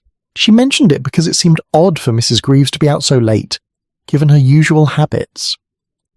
Miss Marple also spoke with Dr. Haydock, encountering him quite by chance near the chemist's shop, and learned that Mrs. Greaves had consulted him not about the contents of Mr. Linton's suitcase, as he had initially suggested, but about whether he knew of any medical reason a man might depart suddenly without explanation. She seemed quite anxious about it, Dr. Haydock said. I told her that absent any evidence of illness or mental disturbance, I could only assume Mr. Linton had reasons of his own. She seemed disappointed by that answer, as though she had hoped I might provide some explanation that would absolve her of responsibility. Each small detail gathered through patient attention to what people had observed without fully understanding its significance contributed to Miss Marple's growing comprehension of what had actually occurred at Seaview Lodge.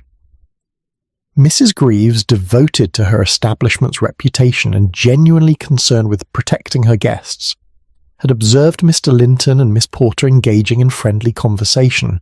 She had noted their afternoon teas together, their discussions of literature, the way they seemed to enjoy each other's company, and in those innocent interactions she had seen potential danger. A widower and a young unmarried woman, talking together without chaperonage beyond the public nature of the sitting room, nothing improper certainly, but something that might be interpreted as improper by those inclined to see scandal where none existed. And Mrs. Greaves, knowing how villages worked, how quickly reputation could be damaged by nothing more than perception, had acted to prevent what she believed might become a problem. She had spoken to Mr. Linton privately, most likely in the garden that Monday evening. She had expressed her concerns with perfect courtesy, no doubt, but with unmistakable firmness. The conversations must cease or he must depart, not because anything wrong had occurred, but because the appearance of something wrong could be equally damaging. And Mr. Linton, being the sort of man he was, courteous, considerate, already wounded by loss, had chosen departure over defence. He had left quietly, sacrificing his own dignity rather than force anyone to make explicit what had been implied. He had even left his unpaid bill, perhaps deliberately, to provide Mrs. Greaves with a convenient explanation for his departure that would cast no aspersions on Miss Porter. It was, Miss Marple reflected as she walked home in the lengthening shadows of afternoon, a perfect example of how good intentions could create harm through the very act of trying to prevent it. Mrs. Greaves had sought to protect Miss Porter's reputation by preventing gossip. Instead, she had created circumstances that made gossip inevitable and directed it toward the very person she had hoped to shield. The habit of looking away had extended beyond simple avoidance. It had become active prevention of seeing, a determination to control what could be observed and discussed, rather than trusting truth to defend itself against misinterpretation. And now Miss Porter bore the burden of village suspicion. Mr. Linton's character had been questioned, and found wanting on no evidence beyond his departure, and Mrs. Greaves maintained her establishment's reputation by sacrificing the truth of what had actually occurred. Miss Marple sat by her window that evening, her knitting needles moving with practised rhythm, and considered what ought to be done with the knowledge she had gathered. The truth, as she had pieced it together, would satisfy no one. It would embarrass Mrs. Greaves, vindicate no one completely, and force the village to confront its own complicity in creating scandal from innocence. But truth, Miss Marple had long believed, had value independent of its convenience. And sometimes the most important service one could provide was simply ensuring that truth was not lost entirely beneath the weight of more comfortable falsehoods. She would need to speak with Mrs. Greaves once more, not to accuse but to illuminate, not to punish but to prevent this pattern from repeating itself with other guests, other innocent conversations, other lives disrupted by the careful management of appearances. The question was how to do so without causing more harm than had already accumulated. Chapter 8. A pattern too familiar. Sunday morning arrived with the particular stillness that sometimes settles over a village between seasons, as though the world were holding its breath before committing to what comes next.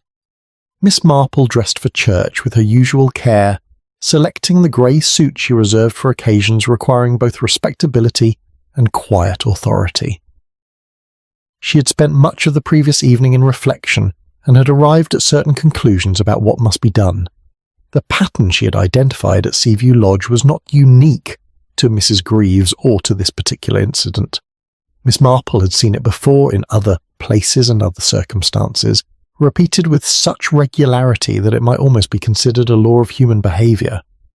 It was the pattern of well-meaning people who, in their determination to prevent one form of harm, created another without quite recognising what they were doing. The church service proceeded as usual, with the Reverend Mr. Clement delivering a sermon on the parable of the talents that was earnest, if not particularly illuminating. Miss Marple found her attention wandering during the final hymn, her gaze drawn to Mrs. Greaves, who sat in her customary pew with her usual upright posture. The proprietress of Seaview Lodge appeared composed, her prayer book held steadily, her voice joining the hymn with appropriate volume. Yet there was something in the set of her shoulders that suggested tension held carefully in check. After the service, as the congregation dispersed into the autumn sunshine, Miss Marple made her way toward Mrs. Greaves with deliberate purpose. She waited until they were slightly apart from the general gathering near the stone wall that bounded the churchyard. "Mrs. Greaves, I wonder if I might call upon you this afternoon. There is a matter I should like to discuss with you privately." Mrs. Greaves looked at her with sudden wariness, as though recognising in Miss Marple's gentle tone something more significant than mere social courtesy. "Of course, Miss Marple, though I cannot imagine what matter might require private discussion." "I believe you can imagine it quite well," Miss Marple said, still gently but with unmistakable firmness. "Shall we say 3 o'clock?" Mrs. Greaves inclined her head in agreement, and they parted without further exchange. Miss Marple walked home aware that she had committed herself to a conversation that might prove uncomfortable for both of them, but which seemed increasingly necessary if the pattern she had identified was to be broken rather than perpetuated. At precisely 3 o'clock, Miss Marple arrived at Seaview Lodge. Mrs. Greaves received her in the sitting room, the same room where Mr. Linton and Miss Porter had taken their innocent teas together, discussing poetry and literature, while Mrs. Greaves watched from a distance and saw scandal where none existed. Tea was poured with careful attention to ritual, as though the familiar actions might ward off whatever difficult matters were about to be addressed. Miss Marple accepted her cup and waited for Mrs. Greaves to settle before speaking. "I believe I have come to understand what occurred here," Miss Marple said. "Not through any particular cleverness on my part, but simply through attention to what various people have observed and mentioned. I wonder if you would prefer to tell me yourself, or whether you would like me to explain what I believe happened."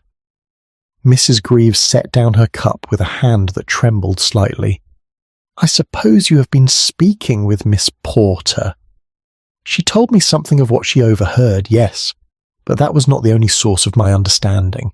There were many small details, none particularly significant on their own, but which together formed a rather clear picture." "I see." Mrs. Greaves folded her hands in her lap, that familiar gesture of controlled distress. "Then you know that I asked Mr. Linton to leave." "I believe you spoke with him about the propriety of his conversations with Miss Porter, and that he chose to depart rather than create difficulty for anyone. There is a difference between asking someone to leave and creating circumstances where departure seems the only dignified option." Mrs. Greaves looked up sharply. "That is a rather fine distinction, Miss Marple." "Perhaps, but fine distinctions often matter a great deal." Miss Marple sipped her tea. "I wonder if you would tell me what you thought you were protecting when you spoke with Mr. Linton that evening." The question, put so directly, seemed to catch Mrs. Greaves unprepared. She rose and walked to the window, looking out at the garden where she had conducted her late-night conversation with a lonely widower, whose only fault had been finding comfort in literary discussion with a young woman as lonely as himself. "I was protecting Miss Porter's reputation," she said finally, "and my establishment's good name. You may think me foolish or overly cautious, Miss Marple, but I know how villages work. I know how quickly innocent behaviour can be misinterpreted, how easily a young woman's character can be called into question. Mr. Linton and Miss Porter were meeting regularly for tea. They sat together, talked together, seemed to enjoy each other's company. It was all perfectly proper, but it was also perfectly visible, and visibility in such matters often leads to speculation. So you decided to prevent the speculation by removing Mr. Linton from the situation." "I spoke with him, yes. I explained my concerns. I suggested that perhaps it would be better if he concluded his stay, that his presence was creating a situation that might be misinterpreted." Mrs. Greaves turned back from the window. "I did not demand that he leave immediately. I did not threaten him or accuse him of impropriety. I simply made it clear that his continued presence might prove awkward for all concerned, and he understood what you were really saying. He was a gentleman, yes, he understood." Mrs. Greaves returned to her chair but did not sit. "He left that very night without argument or accusation. I thought that would be the end of it. I thought his quiet departure would attract less attention than any other resolution. But instead," Miss Marple said, "his departure created exactly the speculation you had hoped to prevent, and it directed that speculation not at some vague possibility of impropriety, but at specific individuals who had done nothing wrong." Mrs. Greaves sank into her chair as though suddenly exhausted. "I did not intend that. You must believe me, Miss Marple. I acted with the best intentions. I have worked so hard to establish Seaview Lodge as a respectable place, a safe place for women travelling alone. I cannot afford even the hint of scandal." "I do believe your intentions were good," Miss Marple said, "but I wonder if you recognise the pattern your actions have created. You saw innocent behaviour that might be misinterpreted, and rather than trust that innocence would be evident to anyone who looked directly at it, you chose to conceal that behaviour by removing one of the participants. In doing so, you transformed innocent friendship into something that appeared suspicious precisely because it had to be hidden." Mrs. Greaves looked stricken. "But what else could I have done? If I had done nothing and gossip had started—" "Gossip started anyway," Miss Marple pointed out gently, "though now it is gossip without truth to counter it. Mr. Linton has been characterised as a man fleeing debts or scandal. Miss Porter has been the subject of speculation about her relationship with him. Your establishment has been discussed as a place where irregular things occur. All of this because you tried to prevent what you feared might happen, rather than trusting that truth has its own defence against rumour." There was a long silence. Mrs. Greaves sat, very still, her hands gripped tightly together, her face showing the struggle between pride and recognition of error. "I have seen this pattern before," Miss Marple continued, her voice remaining gentle despite the seriousness of her words.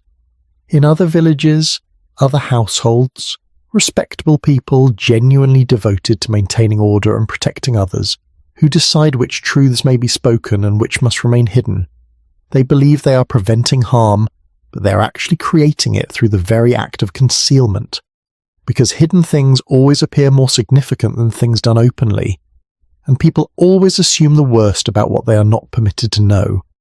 "What would you have had me do?" Mrs. Greaves asked, and there was genuine anguish in the question. "I would have had you trust that a widower and a young woman, meeting in a public sitting room to discuss literature, were engaged in exactly what they appeared to be engaged in, simple friendship between two lonely people. And if gossip had arisen, I would have had you defend that friendship openly, rather than allowing it to be transformed into something suspicious through concealment." Mrs. Greaves looked at her hands. "You make it sound very simple." "It is not simple at all," Miss Marple acknowledged. "Defending truth often requires more courage than protecting reputation, because reputation can be guarded through careful management and strategic silence. But truth requires us to stand by what we know to be right, even when others might misunderstand or disapprove. It requires us to trust that innocence, properly defended, will be recognised as such by people of good judgment. And those who lack good judgment will find reasons to speculate and criticise regardless of what we do. They are not our concern. Our concern should be ensuring that our own actions do not harm innocent people in the name of protecting them from harm that may never occur." Mrs. Greaves rose and walked to the mantelpiece where a small clock ticked steadily. "Mr. Linton left his address with me before he departed. He said if I should reconsider my concerns or if I wished to explain matters to Miss Porter, I might write to him. I have not done so. I told myself it was better to let the matter settle quietly." "Perhaps it is not too late to write that letter," Miss Marple suggested. "Not to him alone, but to Miss Porter as well. To acknowledge what actually occurred and to correct as much as possible the misunderstandings that have arisen from your well-intentioned but ultimately harmful intervention. The village would think me foolish." "The village," Miss Marple said with gentle firmness, "will think what it chooses to think. But you will know that you have acted rightly, which is rather more important than village opinion." She rose to leave, but paused at the door. "I should tell you, Mrs. Greaves, that I do not judge you harshly for what occurred. You acted according to your understanding of how to protect those in your care, but I hope you will consider whether that understanding needs revision.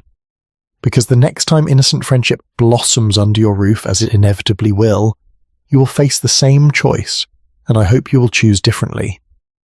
Mrs. Greaves nodded, unable to speak, and Miss Marple let herself out into the autumn afternoon. She walked home slowly, thinking about patterns and the difficulty of breaking them. Mrs. Greaves was not a wicked woman. She was a careful woman, a protective woman, a woman who had learned to guard against scandal by managing appearances rather than trusting truth. But such management, Miss Marple reflected, always came at a cost, and that cost was inevitably borne by those least able to defend themselves against the suspicions and speculations that concealment invited. The question now was whether Mrs. Greaves would find the courage to break the pattern, or whether she would continue, as she had begun, protecting her establishment's reputation at the expense of truth and the dignity of those she claimed to shelter. Time, Miss Marple supposed, would provide the answer. Chapter 9. What Miss Marple Understood. The days following Miss Marple's conversation with Mrs. Greaves passed with deceptive quietness, as though the village itself were waiting for some resolution that had not yet quite arrived. The weather turned decidedly autumnal, with morning frost silvering the grass and the trees along the high street displaying their colours with increasing brilliance. Life continued in its accustomed patterns, but Miss Marple, attuned as always to subtle shifts in atmosphere, detected a certain holding of breath beneath the surface calm. On Wednesday afternoon, Mrs. Greaves called at Miss Marple's cottage. It was an unexpected visit, undertaken without prior arrangement, and Miss Marple recognised in it a quality of decision that had been reached after considerable internal struggle. She received her visitor in the sitting-room, noting that Mrs. Greaves carried with her not the usual social confidence of a woman making calls, but rather the determined composure of someone about to undertake something difficult. "Miss Marple, I hope I am not intruding," Mrs. Greaves began, accepting the chair that was offered. "I have been thinking a great deal about our conversation on Sunday, and I find I must speak with you again." "You are always welcome here," Miss Marple said, settling into her own chair with her knitting basket near at hand. "Though I confess I am pleased to see you. I had wondered how you were reflecting upon our discussion." Mrs. Greaves arranged her gloves in her lap with hands that were not quite steady. "I have written letters, one to Mr. Linton and one to Miss Porter. It required several attempts before I found the proper words, but I believe I have managed to acknowledge what occurred and to express my regret for the consequences of my actions. That must have required considerable courage." "It required considerably more courage than I initially possessed," Mrs. Greaves said with unexpected candour. "I found myself making excuses, justifying my behaviour, explaining how my intentions had been good, even if the results were unfortunate.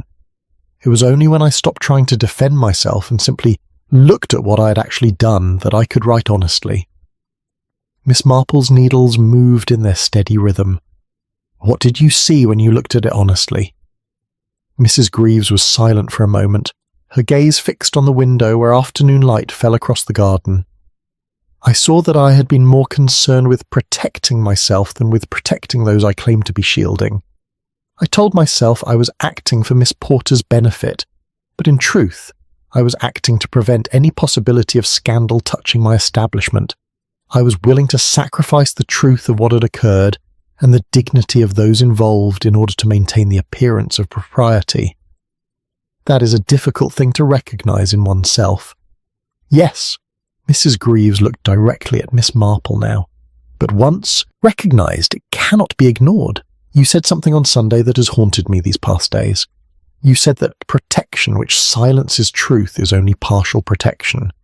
I did not understand what you meant at first, but I believe I do now. I thought I was protecting Miss Porter by preventing gossip. Instead, I created circumstances that made gossip inevitable and gave it substance it would not otherwise have possessed." "Exactly," Miss Marple said gently. "Truth, you see, has a way of defending itself if we allow it to speak. But when we silence it in the name of protection, we create shadows where there should be clarity. And people invariably assume the worst about what is hidden in shadows. I wonder," Mrs. Greaves said, "if you would tell me how you came to understand what had occurred. Not because I doubt your conclusions, but because I should like to understand how the truth emerged despite my best efforts to manage it." Miss Marple set down her knitting and considered the question. It was not through any particular act of detection, I assure you. Rather, it was through attention to small inconsistencies and contradictions in what people said and did not say. The village constructed a narrative about Mr. Linton being a man with private difficulties who fled to avoid consequences. But that narrative required ignoring certain facts that did not quite fit. Such as the photograph of his mother in the abandoned suitcase, for instance. A man carrying such a photograph is unlikely to be someone without family connections or normal affections. The books he read suggested thoughtfulness rather than desperation. And most significantly, no one could explain why, if he were fleeing debts or scandal, he would choose to come to St. Mary Mead in the first place. Men escaping creditors do not typically select quiet villages where strangers are immediately noticed and discussed. Mrs. Greaves nodded slowly. I had not thought of it in those terms. Then, there were the contradictions in how people described his behaviour.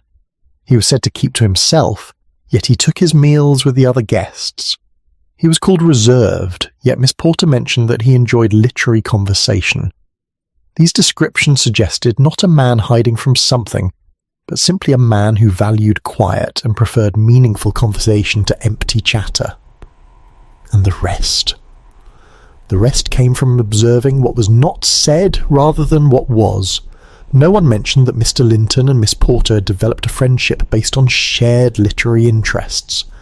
That omission seemed significant, particularly when combined with Miss Porter's evident distress and your own careful management of how the incident was discussed. When I learned about your late-night conversation in the garden, and when Miss Porter told me what she had overheard, the pattern became clear. Mrs. Greaves sat very still, absorbing this explanation. You make it sound quite logical and straightforward. In retrospect, perhaps, but at the time it was simply a matter of noticing that the story everyone was accepting did not quite account for all the details. People often accept explanations not because they fit the facts, but because they fit their need for resolution. The truth, on the other hand, usually reveals itself through the accumulation of small observations that do not quite align with the accepted narrative. I see. Mrs. Greaves took a deep breath, as though fortifying herself for what came next. The letters I have written acknowledge my error and attempt to restore the truth of what occurred, but I confess I am uncertain whether sending them will help or simply cause more disruption. Perhaps it would be better to let the matter rest, to allow time to soften the memories and the gossip to fade. Miss Marple regarded her with gentle but firm attention. That is precisely the choice I hoped you would not make. To let falsehood stand because correcting, it seems difficult is to perpetuate the very pattern we discussed. Truth may be inconvenient, Mrs. Greaves, but it has its own dignity, and those who are harmed by its suppression deserve to have it restored regardless of whether that restoration is comfortable for us. You're right, of course. Mrs. Greaves managed a small rueful smile, though I confess I had hoped you might give me permission to take the easier path. I suspect you knew I would not, Miss Marple said, returning the smile. But I can offer you something perhaps more valuable than permission to avoid difficulty. I can assure you that in my considerable experience, people respect honesty about error far more than they respect the appearance of infallibility. The village may gossip about your letters for a time, but they will ultimately admire the courage it took to write them. Mrs. Greaves rose, drawing on her gloves with movements that suggested renewed purpose. Then I shall post them this afternoon, and shall endeavour to remember, the next time I am tempted to protect someone by concealing truth, that such protection often does more harm than good. That would be wise, Miss Marple agreed, walking with her to the door, though I suspect the lesson will need to be relearned periodically. We are all inclined to believe that our intentions justify our actions and that managing appearances serves the greater good. It is a comfortable belief, but rarely an accurate one. After Mrs. Greaves departed, Miss Marple returned to her sitting room and took up her knitting once more. The afternoon light was fading now, casting long shadows across the garden, and she reflected on the conversation that had just concluded.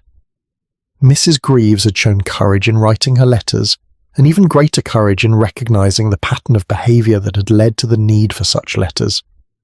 Whether she would maintain that recognition, or whether she would gradually slip back into the comfortable habit of protecting reputation through careful concealment, remained to be seen. but at least the truth would be restored as much as it could be at this late stage. Mr. Linton would know that his character had been defended.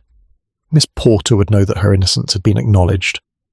And perhaps, Miss Marple thought, the next time circumstances arose at Seaview Lodge that seemed to require careful management, Mrs. Greaves would remember this incident and choose trust over concealment. It was, she reflected as the evening drew in, and she lit the lamps in her cottage, a modest victory. But in a world where small cruelties accumulated so easily through habit and assumption, modest victories were worth celebrating. Truth had been illuminated, understanding had been reached, and the pattern, if not entirely broken, had at least been recognised for what it was. Sometimes Miss Marple had learned over many years of quiet observation that was the most one could hope for. Recognition of error was the necessary first step toward avoiding its repetition. And while human nature being what it was, such repetition could never be entirely prevented. At least it could be made more difficult by the memory of previous mistakes and their consequences. She turned her attention to her knitting, content that she had done what she could to ensure that this particular incident would not be remembered only as a scandal at Seaview Lodge, but as a lesson in the dangers of protecting reputation at the expense of truth. The rest, as always, would depend on the choices others made in the days and years to come. Chapter 10. After the lodge closed its doors. October arrived with a suddenness that took the village somewhat by surprise, as though September had simply concluded one evening and decided not to return. The trees along the high street achieved their full autumn glory, leaves turning to amber and crimson before beginning their inevitable descent. The air carried that particular crispness that suggests winter is no longer a distant possibility but an approaching certainty, and the gardens of St. Mary Mead began their gradual retreat into dormancy. It was during the second week of October that the notice appeared in Seaview Lodge's front window, discreet but unmistakable in its elegant script. Closed for refurbishment, reopening to be announced. Miss Marple, passing on her morning walk to the post office, paused to read it and felt a quiet satisfaction that suggested her conversation with Mrs. Greaves had borne the fruit she had hoped for, if not in quite the manner she had anticipated.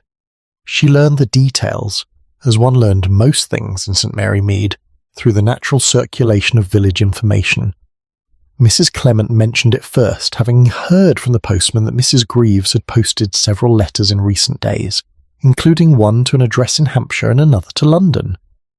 Miss Weatherby, encountering Miss Marple outside the library, observed that Seaview Lodge appeared to be undergoing interior painting, though the house had been painted only 3 years prior and hardly required such attention.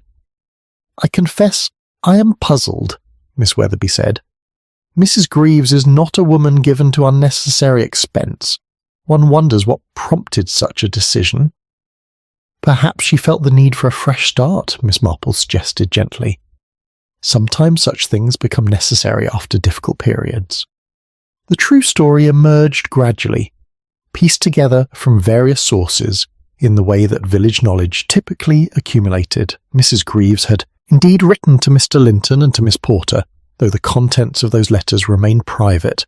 She had also made inquiries about extending her charitable contributions to include a fund for women travelling alone, who might require temporary accommodation, a gesture that suggested reflection upon her establishment's original purpose. The Nortons, who had departed Seaview Lodge shortly after the incident with Mr. Linton, had written to Mrs. Greaves expressing their appreciation for her hospitality and mentioning in passing their hope that any difficulties arising from their stay had been resolved satisfactorily.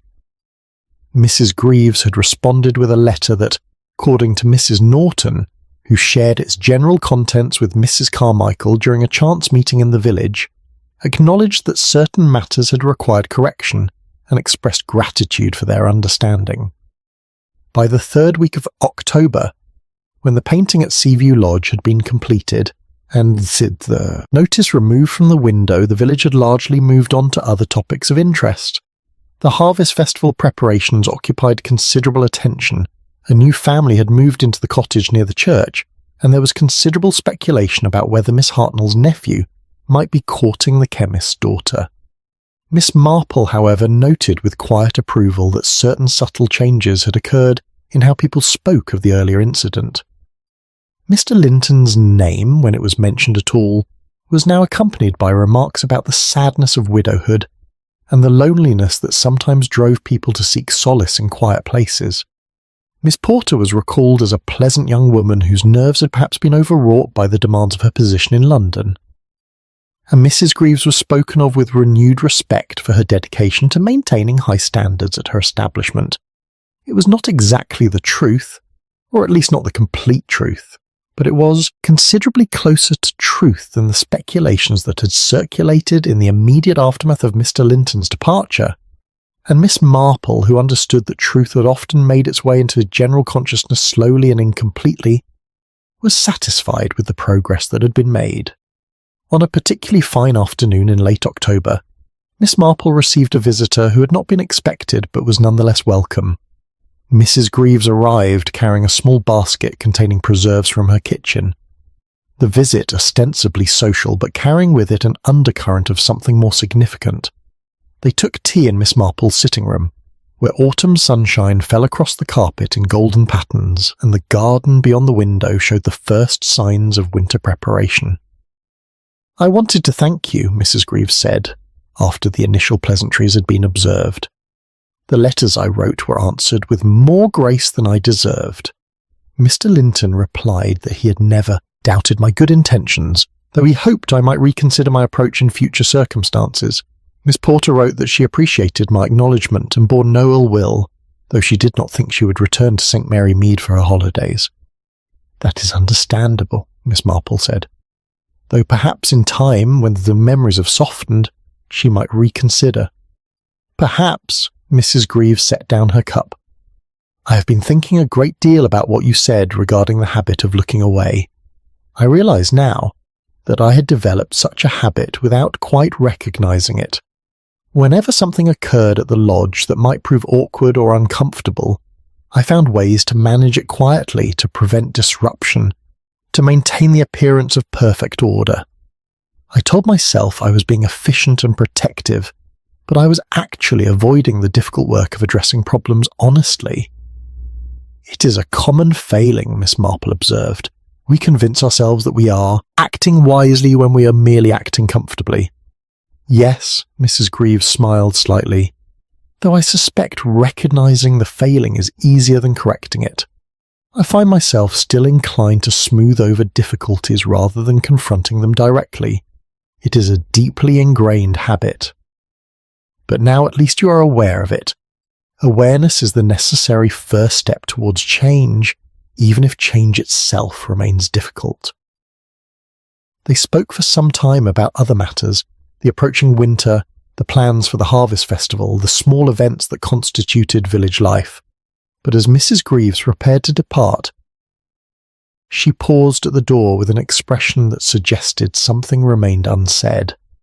"I wonder," she began, then stopped and started again. "I wonder if you believe people can truly change their essential natures, or whether we are destined to repeat the same patterns regardless of our recognition of them." Miss Marple considered the question with the seriousness it deserved. "I believe we can change our behaviour, though perhaps not our fundamental inclinations. You will always be someone who values order and propriety, Mrs. Greaves. That is not a fault. But you can choose to pursue order through honesty rather than through concealment. You can choose to trust that propriety, properly understood, requires truth rather than the mere appearance of correctness." Mrs. Greaves nodded slowly. "That is a useful distinction. Thank you, Miss Marple." After her departure, Miss Marple returned to her chair by the window and took up her knitting. The afternoon was drawing toward evening, and the light had taken on that particular quality of autumn, when everything seems outlined in gold before darkness falls.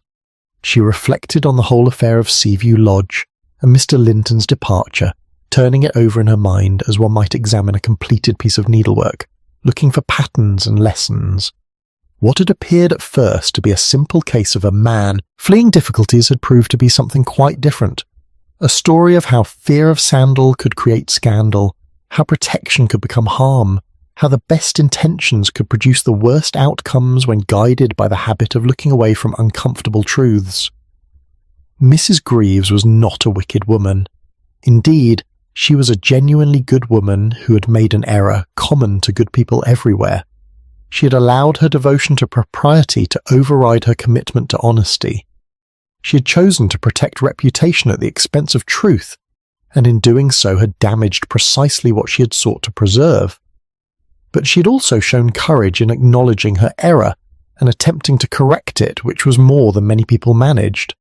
The letters had been written, the truth had been restored as much as circumstances permitted, and the pattern had been recognised if not entirely broken.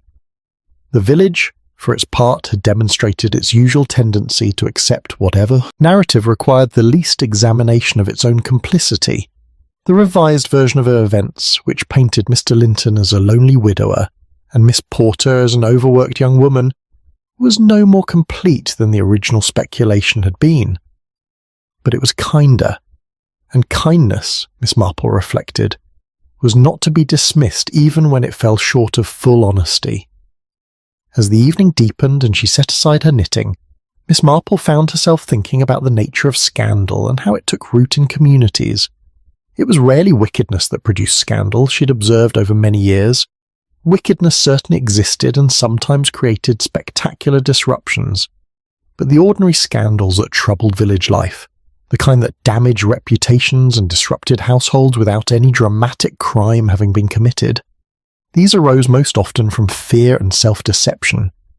People feared judgment, feared gossip, feared the loss of respect or position, and in their fear, they made choices that seemed protective but were actually destructive.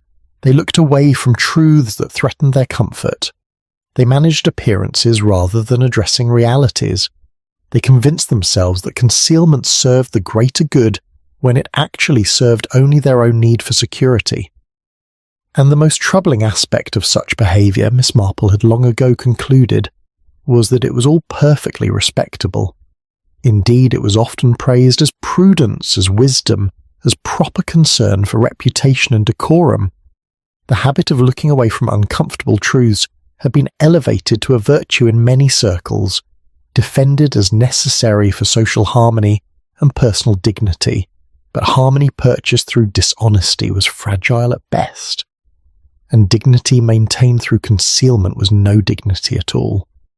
These were lessons that seemed to require repeated learning as each generation discovered anew the costs of choosing comfort over truth. Miss Marple rose and drew the curtains against the gathering darkness. Tomorrow would bring its own small events and observations, its own opportunities for attention and reflection. The village would continue in its accustomed patterns, occasionally disrupted by incidents that revealed the gap between appearance and reality,